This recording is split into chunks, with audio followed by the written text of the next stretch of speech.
about lawns, annuals, perennials, vegetable gardens, bulbs, trees and shrubs, and then some fall maintenance tasks. So a couple things before we start. Plants continue to grow until it reaches about 50 degrees Fahrenheit. And when temperatures are consistently below that, most plant growth stops. And grass will continue to grow until about 34 degrees, and the roots will continue to grow even after that until the ground freezes. Some other things that people ask about are frost prediction.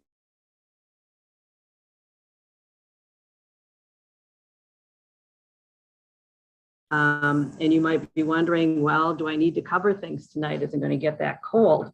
If the winds are calm and it's clear outside, the dew point is a good estimate of the coldest temperature that will be possible that night.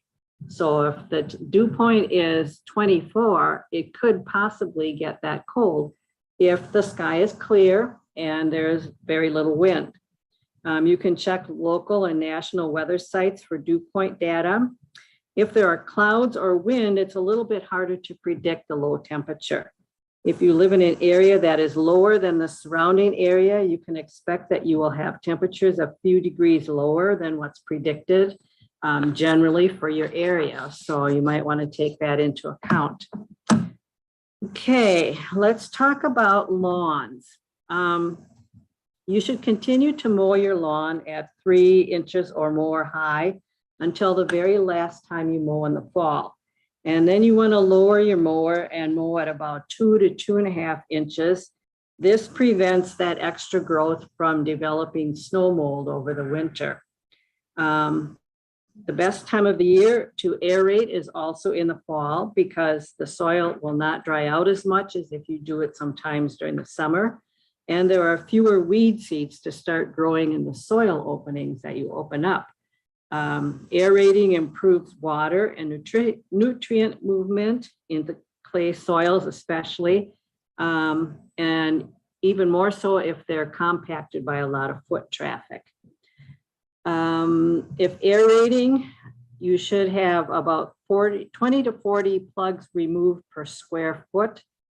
Leave the plugs on top of the soil to break apart naturally, or you can rake them lightly. Don't rake them and take them off the lawn because they will decompose and go back and, fill in the low spots and be more food for the lawn. Dethatching is another thing that people sometimes do. You only need to dethatch if you have at least 1 inch of thatch on your lawn. You need to rake up what is removed in thatching and take it off the lawn. When you're mowing during the summer, and this is true all summer, you can leave the clippings on the lawn. That does not contribute to thatch. The thing that does contribute to thatch is too much fertilizer and too much watering, because that makes the grass grow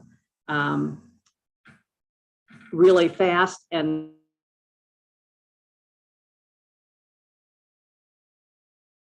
so save time. By the way, leaving the clippings on is worth 1 fertilizer treatment during the summer too. So even if you don't fertilize your lawn, if you leave the clippings on, it's like you did fertilize one time. So save your money and energy and leave the clippings on unless they're so thick that you can't see the grass through it. If you didn't mow your lawn for like 2 or 3 weeks in the spring. But if you mow regularly, that should be no problem. Fertilizing, if you're only going to fertilize once, and that's all you want to fertilize, just kind of keep your grass, kind of healthy, but you're not really concerned about manicuring it and everything. The best time to apply that is around Halloween, mid to late October. And some people use we call it the holiday schedule for remembering to fertilize your lawn. If you do a second application, that one should be done about Memorial Day, so late May or early June. And then if you're getting real ambitious, Labor Day or early September would be the third one to add. And a fourth one would be around the 4th of July, so late June to early July. However, if you get into applying fertilizer 3 and 4 times a year, you also have to water more. And you can't let the lawn go dormant in the summertime. So, you know, it's kind of up to you how much time and energy and water you want to spend on your lawn. It can go dormant in the middle of the summer and it will come back when it starts raining and it gets cooler again in the fall. Many people think that putting on a weed and feed is going to save you some work, but actually the time to weed is not the time you should feed the lawn. You want to probably do that pre-weeding, pre-emergent weed control early in the spring, like really early. And then for killing weeds, the best time to do that for a lot of weeds is right around the time of the first frost, because then the weed killer is taken down into the roots when the plant is getting ready to you know, take its energy from its leaves and put it down in the roots for the winter. So none of these times is really the same time you would want to do weeding.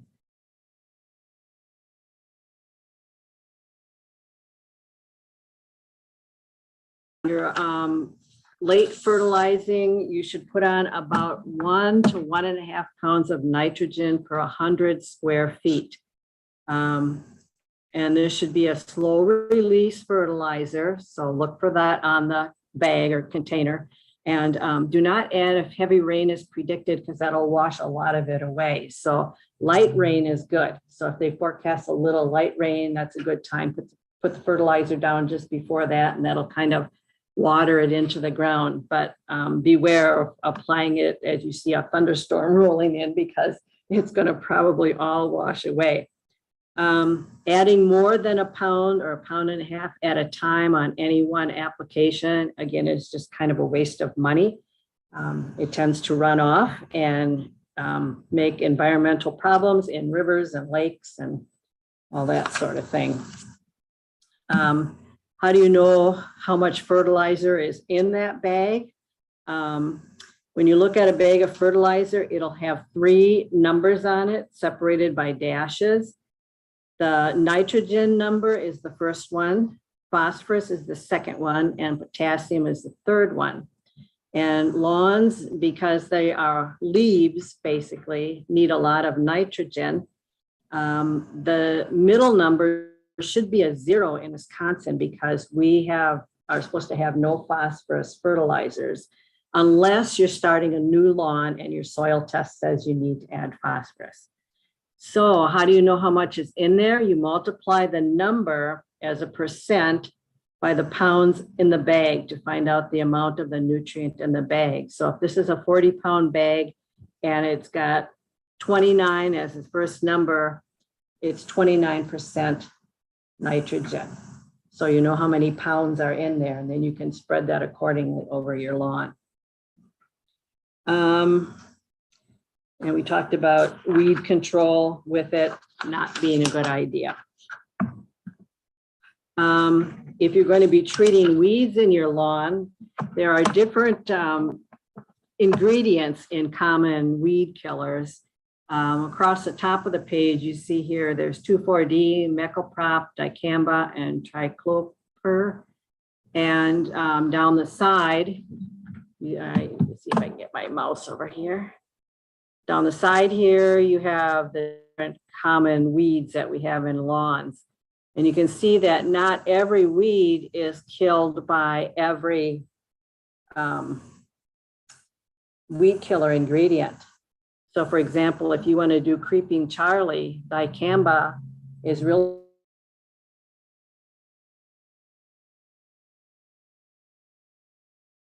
in the fall, right around the time of the first frost. And it might not look like it's going to die then, but it comes back very, very, very weak, if at all, the next spring. So that's a good time to treat that. Violets, again, in the fall is a good time to treat. Some of them, like dandelions, you know, that's killed by a couple different kinds. So you kind of have to know what kind of weeds you have in your lawn, and then pick a lawn weed killer that's going to be most effective. If you even care to kill weeds in your lawn. Some people don't, okay? And that's fine too, because those weeds feed pollinators and all kinds of other stuff. So, and also if you're going to kill these weeds, you're probably also going to kill the little clover, the Dutch clover, which is usually a good thing to have in your lawn because it fixes nitrogen. It adds nitrogen to the soil. Of all of these, wood violets are the ones that are hardest to kill because they have a kind of a waxy covering on the leaves, and the herbicide doesn't stick to it very well. If you look at it, they also have kind of a bulb for a root, and that's really hard to kill too, because it's not just a root that you're trying to get rid of. Most times, you know, an herbicide will set them back, but you probably have to end up hand digging them. You have to get the whole root. And sometimes we've had some in our lawn that the root is like an inch long. So, you know, if you don't dig it all out, it'll just keep sprouting back. It's like a dandelion. Let's see. Always remember when you're using an herbicide to read and follow all the label directions. Those label directions are the law, and you have no recourse if you don't use it according to the label directions and something happens, or, you know, you get sick or somebody gets sick or whatever. So sad, because you didn't follow the label directions. So be very careful. Also be sure that you don't spray anything that you want to keep, because it will also kill any broadleaf plants. So we talked about all of those things so far, except for leaves. If you have a lot of trees in your yard or in your area that blow into your yard, you can mow those and just leave the shredded leaves on your lawn. You don't have to rake them up necessarily, unless, again, they are so thick after you've mowed that you can't see the grass anymore. And then you would have to probably remove some of those. But they too will break down and provide food for the lawn also. So some other things you can do with leaves, you can shred them, pile them on your driveway and run over them with a mower and use those shredded leaves for mulching perennials and for digging into your vegetable garden beds. You can bag them up and put them around your house for insulation, and then the next year you can add them to compost piles or shred them then and use them for mulch. So there's a lot of things you can do with leaves that, you know, rather than just, you know, bagging them up and hauling them and using your gas and your time and your energy and everything to take it to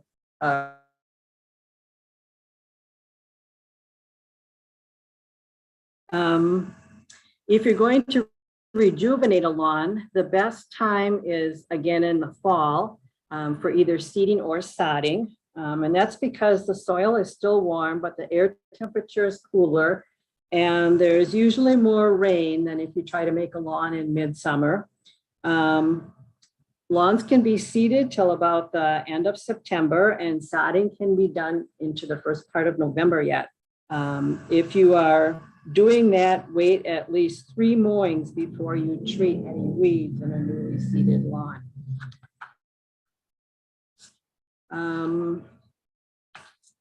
Let's see, where are we here? I think we're pretty much done with lawns. Let's talk about annuals. Those are the flowers that die when the first frost comes. And some of the things you might want to think about there is, if you have an early frost, you might think about covering your annual plants. If they're in containers, maybe moving them into a garage or a shed. And that way, a lot of times we have our first frost and then we have another week or 2 or so of nice weather again. And so, you know, you might as well enjoy them if you have the time and you have the energy and you want to cover them. Cloth works better than plastic, because plastic tends to transfer the cold right through it, whereas the cloth does a little bit better at insulating. Boxes, pails, special frost blanket kind of things can be used. Row covers are effective for a couple of degrees below freezing, and they don't have to be taken off every day because the rain and the sun and stuff will go through. So if you have annuals that you want to save seeds from, remember that if it's a hybrid, you probably won't get the same plant the second year, because a hybrid is a cross between two plants and it usually reverts back to one of its parents. But if it's just a straight, like a native plant, you can go ahead and collect those seeds. Most of those are perennials anyway. If you're going to save your annuals and bring them inside, you can either take cuttings if you don't want to have a big plant that you're bringing inside, and pot those up and then keep those for the winter. And over the winter, they will gradually grow into a size that you can transplant again in the spring. If you're bringing in a whole plant, some of the things you need to look for are insects, and they might not show up right away. So if you're going to bring them in, probably the best thing to do is put them in the bathtub and give them a good shower.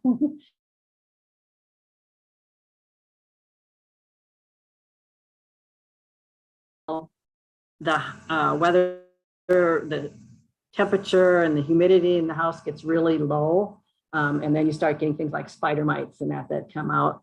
So you might want to keep those plants that you're bringing in separate from your other house plants for a little bit until you decide that they're insect free. Let's see.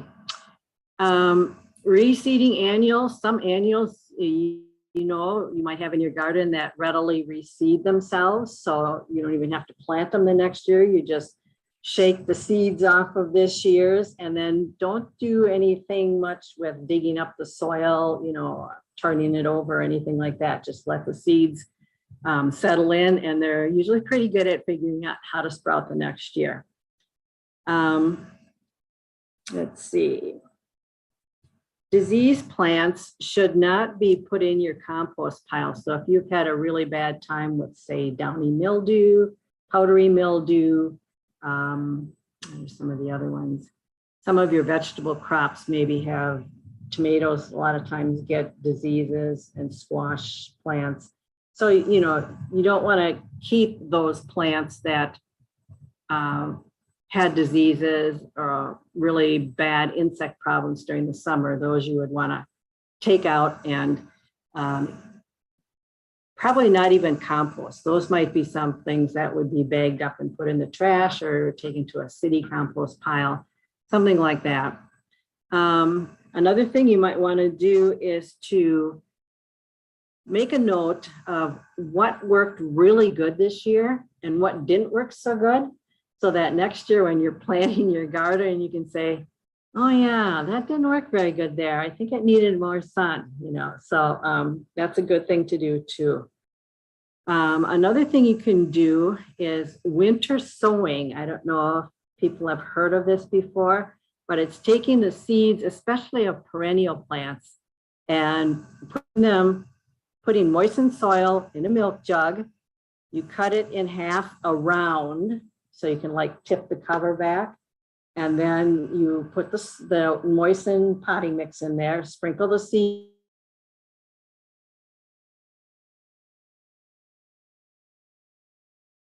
And perennials work really good this way because they're used to being started when it's cold and overwintering. And some of them even need a cold period for them to break dormancy. If you just took the seeds in the fall and took them in your house and they didn't get that cold period, and then you planted them in the spring, they probably might not sprout. So that's one thing you can do, and it saves all of those little pots and stuff you might have in your house trying to grow seeds in the winter time, which can be kind of a challenge if you don't have the space and the light and things like that to do that. Let's see. I think that's about it for that one. Oh, we talked a little bit about bringing plants indoors. If you can, gradually get them to adjust to lower light levels, like putting them in a more shaded area towards the end of the summer. You might not be able to do that if they're in the ground. And just like when you harden them off in the spring by putting plants outside for a short time and then a longer time and a longer time, you kind of have to reverse it in the fall because they're going to be getting less light when you bring them inside. And so they are very often they're going to lose most of their leaves when you bring them inside, but don't get discouraged. That's just the fact that they have to grow new leaves that are more sensitive to the lower light.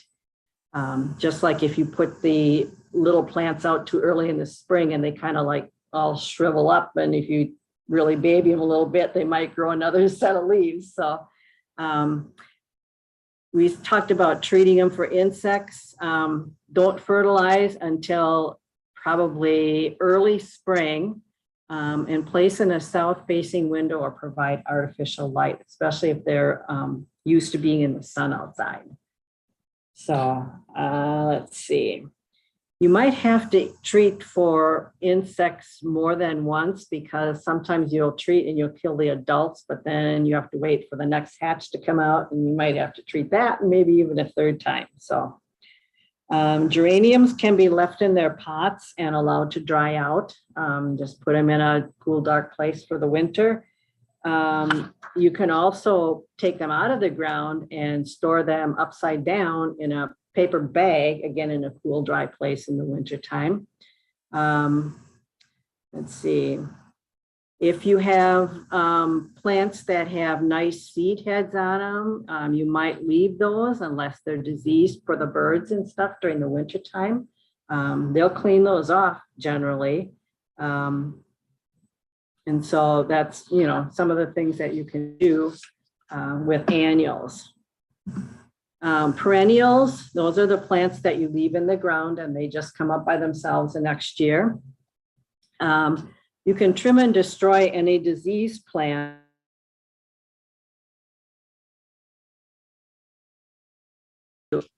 Some people advocate leaving the plants there, not trimmed or anything over the winter, because this provides the stems and stuff catch snow, so the snow insulates the plant. And if you haven't had bad insect problems, many good insects hibernate in that debris around the bottom of the plant or in hollow stems of some plants.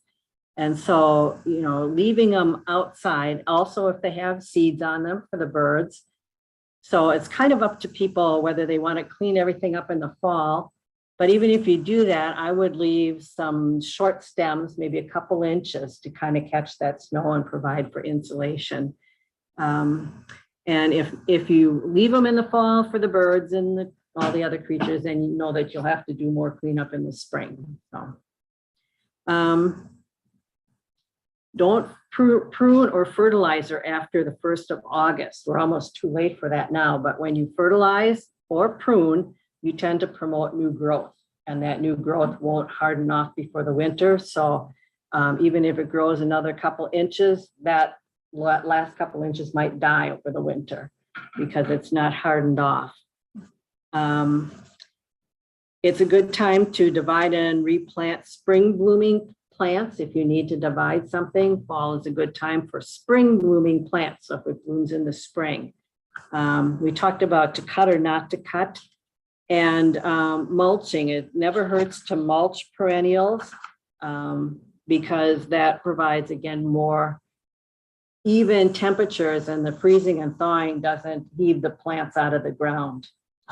So things like irises, peonies, lilies can be divided in the fall. Peonies might not bloom the year after dividing. Hostas, daylilies, and grasses can be divided in the fall or the spring.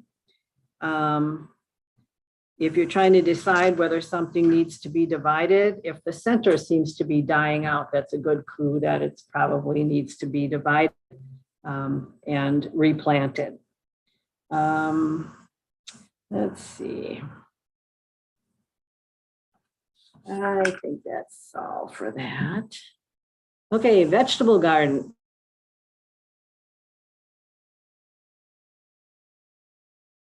less weeds next year is to make sure that you got all the weeds out this fall. And that's, you know, sometimes we get tired. Oh, I'm getting all this stuff. I got to do something with it. And then I got to weed my garden too. So, but that's the best thing to do, because if you leave those weeds, they're going to make more weeds for you next year. Remove all vegetation from the garden. Either compost the stuff that's not diseased or need to bag it up and destroy it. Some vegetables need to be cured for the winter, like squashes and onions and garlic and things like that. So that means leaving them at a warmer temperature for, I mean, you can look it up on the internet, but, you know, maybe several days to 2 weeks maybe.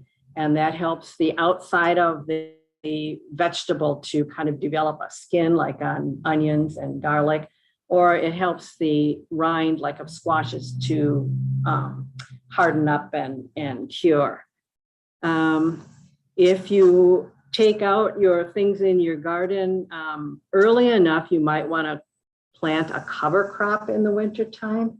Some of those need to be planted though, so that they get enough growth before the end of the growing season. So that's not always possible depending on how long you have vegetables growing in your garden. But if you can protect the soil by putting mulch on it, that will help. And you got to remember that now in the fall is the time you plant garlic for next year. So it's gets a better start, and you want to do that probably in October, about middle of October. And that's so that the roots start to grow a little bit and the tops do not come out of the ground yet. So, but be sure you mark it so you don't dig them up next spring. And again, make notes of successes and failures. What vegetables worked really good for you this year, and what ones maybe weren't so good, and you might want to think about maybe next year a different variety, or maybe not growing it at all if it was really a disaster and you figured out that why it was a disaster. And let's see, that's about it for that one. When you're planning for next year, if you haven't made a garden plan already, you might want to make a note of where you planted things this year, so that next year you rotate your vegetables and you don't plant the same one in the same space where you planted it this year. And that's because sometimes disease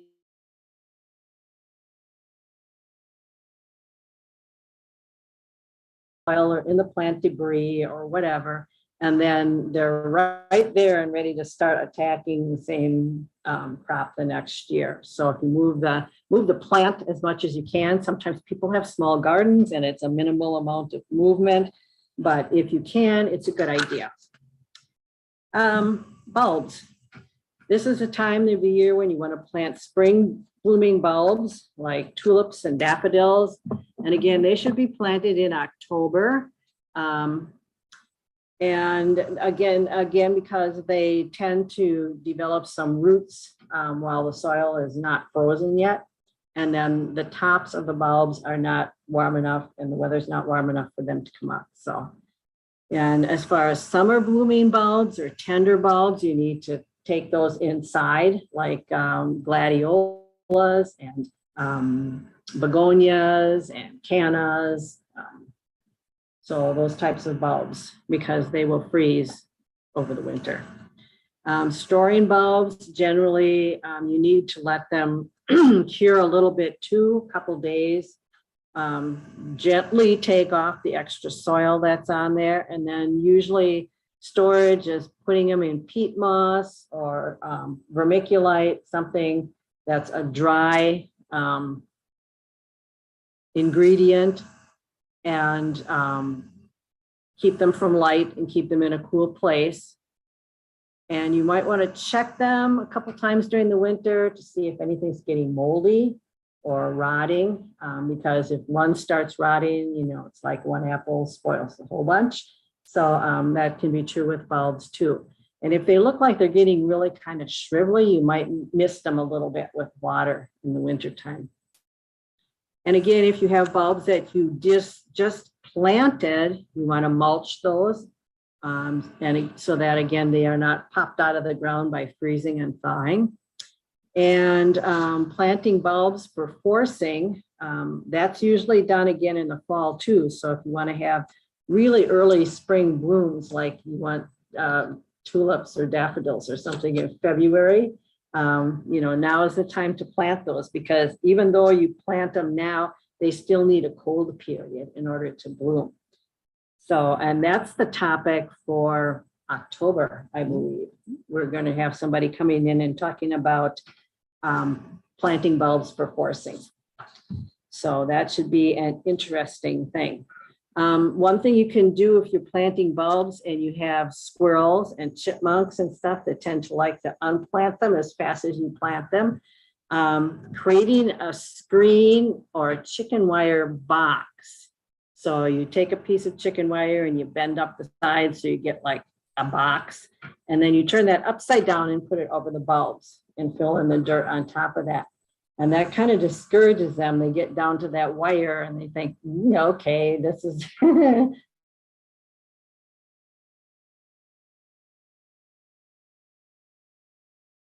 that wire. And another thing is to just put a piece of chicken wire just under the surface of the soil wherever you've got the bulbs, and then just cover that with soil, and you might put mulch on it. And again, that kind of keeps, especially squirrels that, want to get down there and dig. And if you're planting bulbs, make sure that you water them when you plant them, do a little fertilizing. And that's about it. Trees and shrubs. You might think, oh, well, they kind of take care of themselves, but actually there's a few things that we can do. Fall is a good time to plant trees and shrubs, especially the kind that are in a container of some kind. Bare root ones, not so much. Those are better in the spring, but and providing winter protection, especially for young evergreen shrubs, because they are, and especially if they're just newly planted, because they haven't got the root system really developed yet, and protecting them from wind, either by putting like a snow fence thing to break the wind. Some people cover them or tie them so that they don't, especially some of the what am I thinking of, like arborvitaes and stuff, or those tall ones that tend to flop over if you get a heavy snow. And again, preventing animals from doing damage by putting a mesh again around the bottom of the tree, especially young trees, because moles and mice and those kinds of things really like to gnaw on the bark. Another thing, once you get snow, you can really pack the snow tight around the trunk of the tree, and then even add a little water so it turns to ice. And so when they get up to that ice, that's kind of discouraging. And okay, maybe this is too much work, So that might help also. Rabbits are another thing that like to eat your stuff during the winter time. So if you're going to put up fences for rabbits, you got to account for the fact that they can walk on top of the snow. So if you have 2 feet of snow, your fence is going to have to be at least a foot or two higher than that. And deer, they of course can reach much higher. So again, fencing or else spraying, for deer and rabbits too. That has to be repeated though, probably a couple times during the winter, especially if it rains a lot before it actually gets to freezing.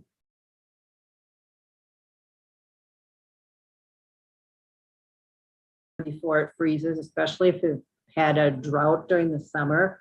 And this is really, really important for any evergreen plants, because they continue to transpire all winter. And if they don't have a lot of moisture in those roots and stems and branches and leaves, you have a lot of winter kill.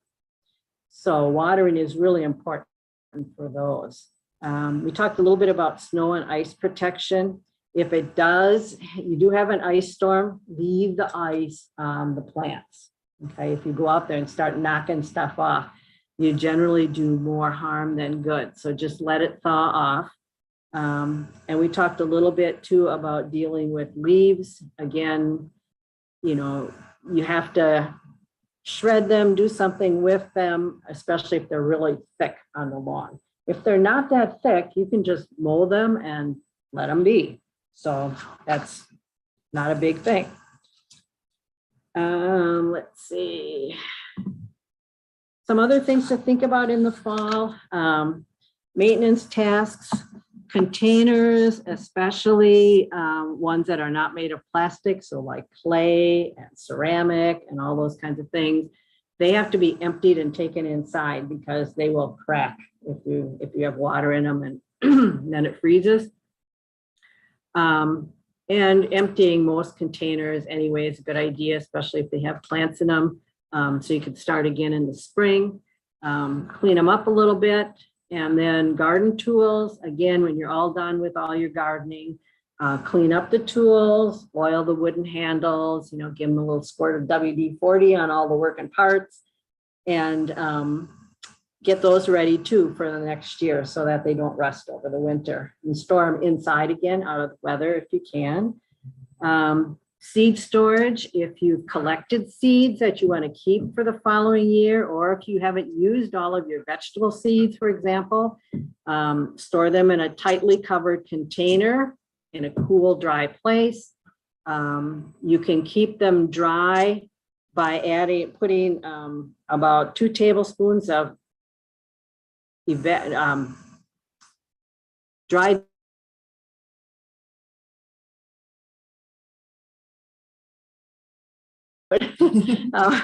powdered milk in like a paper towel and pull the sides up, put a rubber band around it and stick that in the jar with the seeds. That acts as a desiccant and kind of soaks up the moisture so the seeds stay dry. We talked about when you're, if it ices on plants, leave it there, but also de-icing in the winter. Be careful about how much de-icing salt and stuff you put, and there are different formulations of salt, like calcium chloride versus sodium chloride. Some of those are less damaging to plants. Some of them actually work better at lower temperatures than sodium chloride.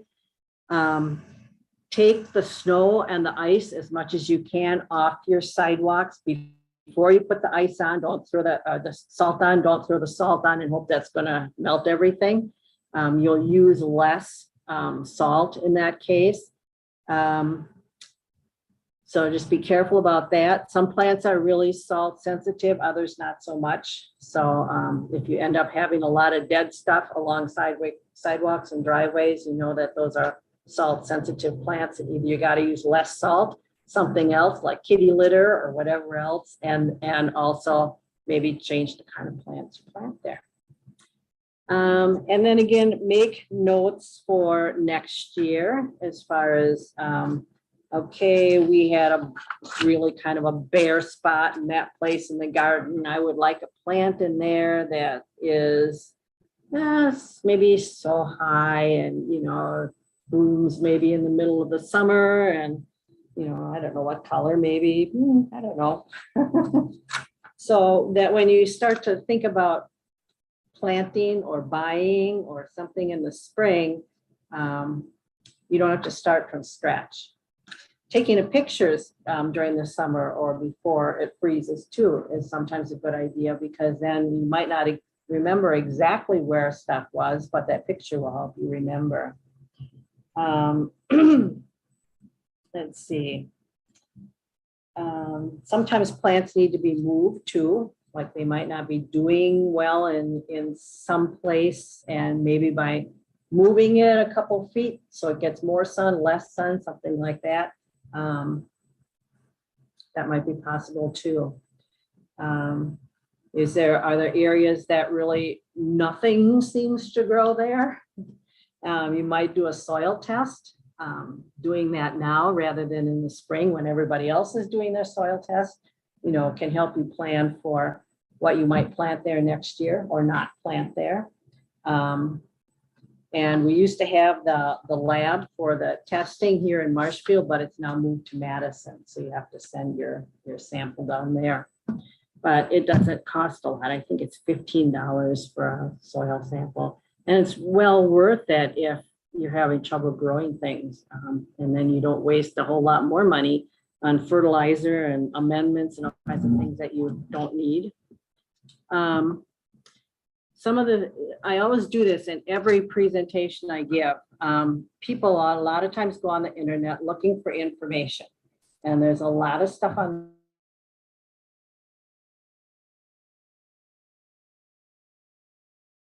So one of the things that I do when I prepare these programs, if I'm not real familiar with the topic, this is what I do. And anybody who has gardening questions, this is a good thing to do. So if you are putting something in the search engine like weed control, for example, put the word extension or site:.edu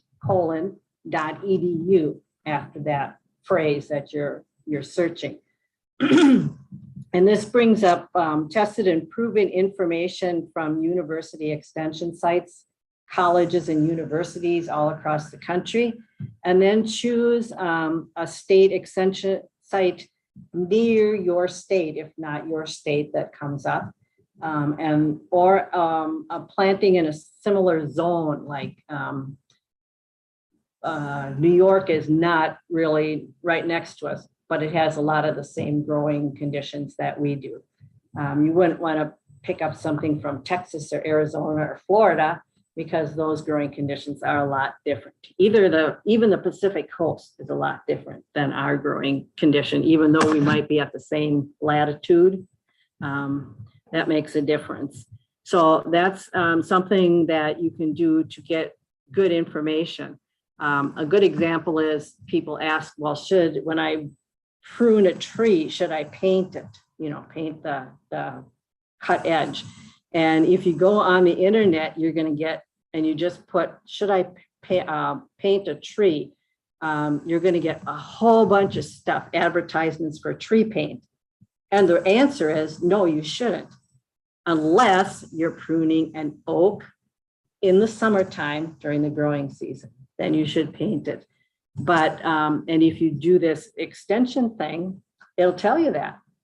And you won't waste your money buying tree paint for no reason at all. So I also try to tell you about some invasive plants we have each month. And this is one that I know is around here because I've seen several big patches of it. It's called Japanese knotweed, and it gets quite tall. You can see by the man in the picture there. He's stooping over, but he's still, when he stands up, the plants are taller.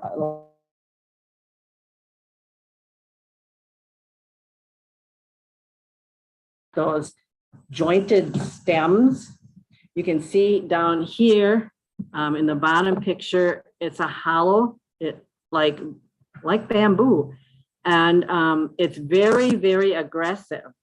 It will come up through foundations and through cracks in sidewalk and all kinds of things. It's very hard to get rid of. So if you see this, it needs to be reported to the DNR or to the invasive species people. And if you can try to control it, it's going to take repeated cuttings. It's going to take spraying. It's going to take probably a couple years to get rid of it. So that's one of the invasives that is blooming now at this time of the year. So any questions, either from our audience at home or from here? Nothing in there?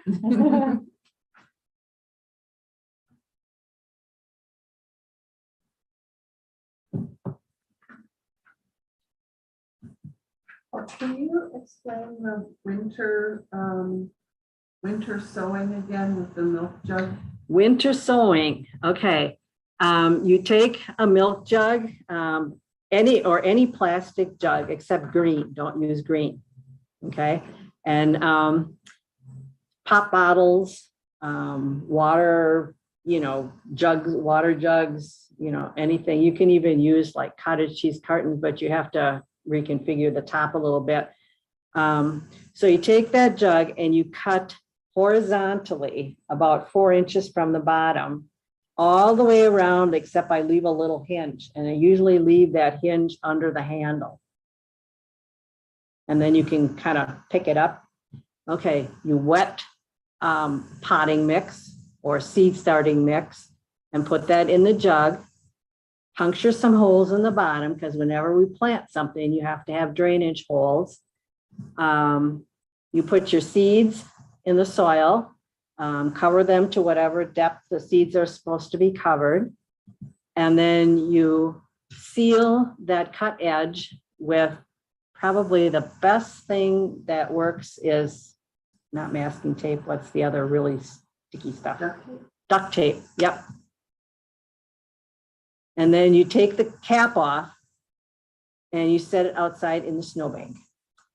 And don't put it under the eaves. You want it out, you know, so the snow falls on it and the rain falls on it. And that will go in through the cover. It needs minimal during the winter time because nothing's growing in there. About the time that the snow is completely melted and you start seeing, you know, little growth things in your grass and stuff, you'll probably start seeing little things popping up inside the jug. At that point, you need to kind of watch it to make sure that it doesn't dry out too much, and you can water it through the hole in the top if you need to, if you don't get enough rain. And what that does is it keeps, instead of just throwing seeds in your garden and hoping that it's going to come up where you planted it because things eat it, you know, it gets washed away, it gets blown away or whatever. You've got your seeds contained in an area, and it sort of acts like a little mini greenhouse. And then once the weather starts getting quite warm,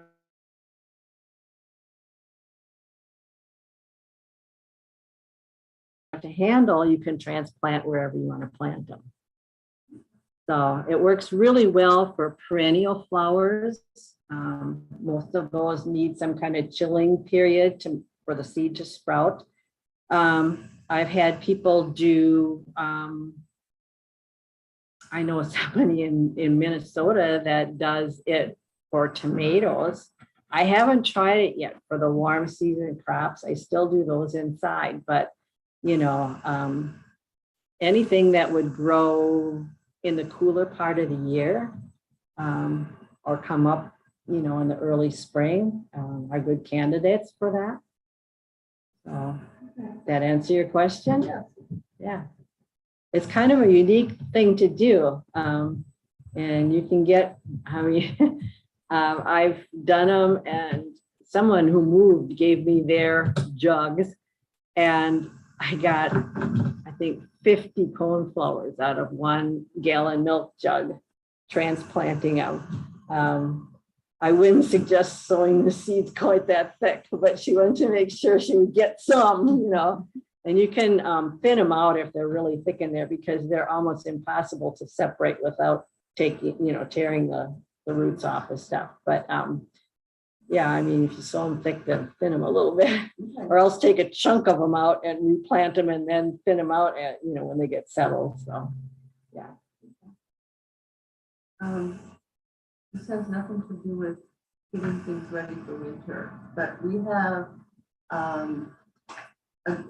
when we moved to the place we're at now, we inherited gardens, and one of them was just full of phlox.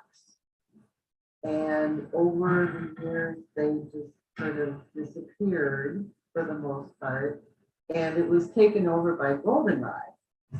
All of the Goldenrod. And last year, they were beautiful. They were all different colors and really nice. And this year, the deer were eating them. And so, and just now, some of them are actually starting to flower. This is phlox you're talking about, Yeah. and the deer.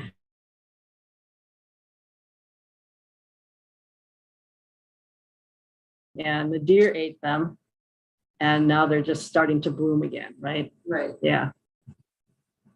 Is there anything I can do next year other than, because I don't mean, I like deer, you know, they're fun to watch. So I don't want to do deer repellent or anything.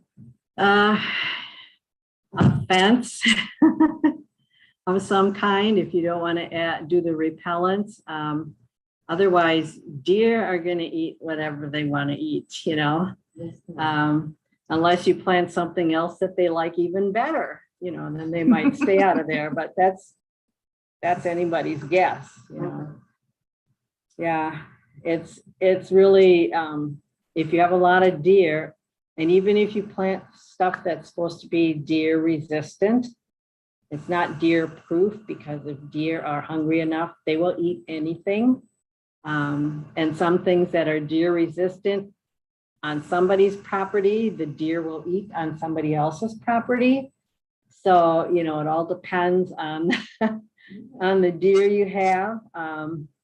And I learned this too, that a lot of the deer damage is done by the fawns, because they have to learn what they can and can't eat. And so a lot of times they'll bite into something and decide they don't want it. So they'll just pull it out and leave it there and not eat it, or, you know, eat part of it and just leave the rest. So, yeah, deer are, you know, it's either repellents or fencing if you really, really want to keep them off. Is there something that you can spray like directly just on the flax so they can have the rest of the year? Right, because there's a spray that you can put on. Things like liquid fence and oh, there's a couple other ones. If you go in hardware stores or garden centers, you know, they have deer repellents. The thing you have to do is probably spray every time it rains kind of hard. And you sometimes have to alternate the spray because they'll get used to one brand and then you have to switch to another one. So there's something different, but I know you said you didn't really want to spray, so. We have 3 white fawns in our yard this year, so. Yeah, that's special. That was fun. Yeah, but they have a lot of other things to eat too. You know, they don't have to eat your flowers. Any other questions? It's a quiet night. I wanted to. Yeah.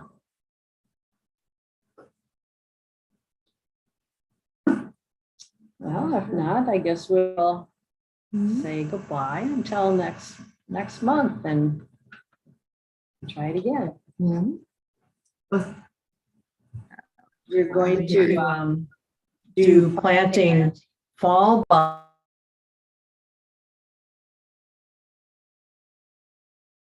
So yeah, And then in October, we're planting bulbs for forcing. lots of bulbs. Yep. Thank you for coming. Yeah. And thanks everyone for online. We'll say good night tonight. And thanks for joining us. Bye. You know what, there was a question on here. Oh, it just says thank you. So There you go. how many did we have? 4 total. Okay. So I had Dish Satellite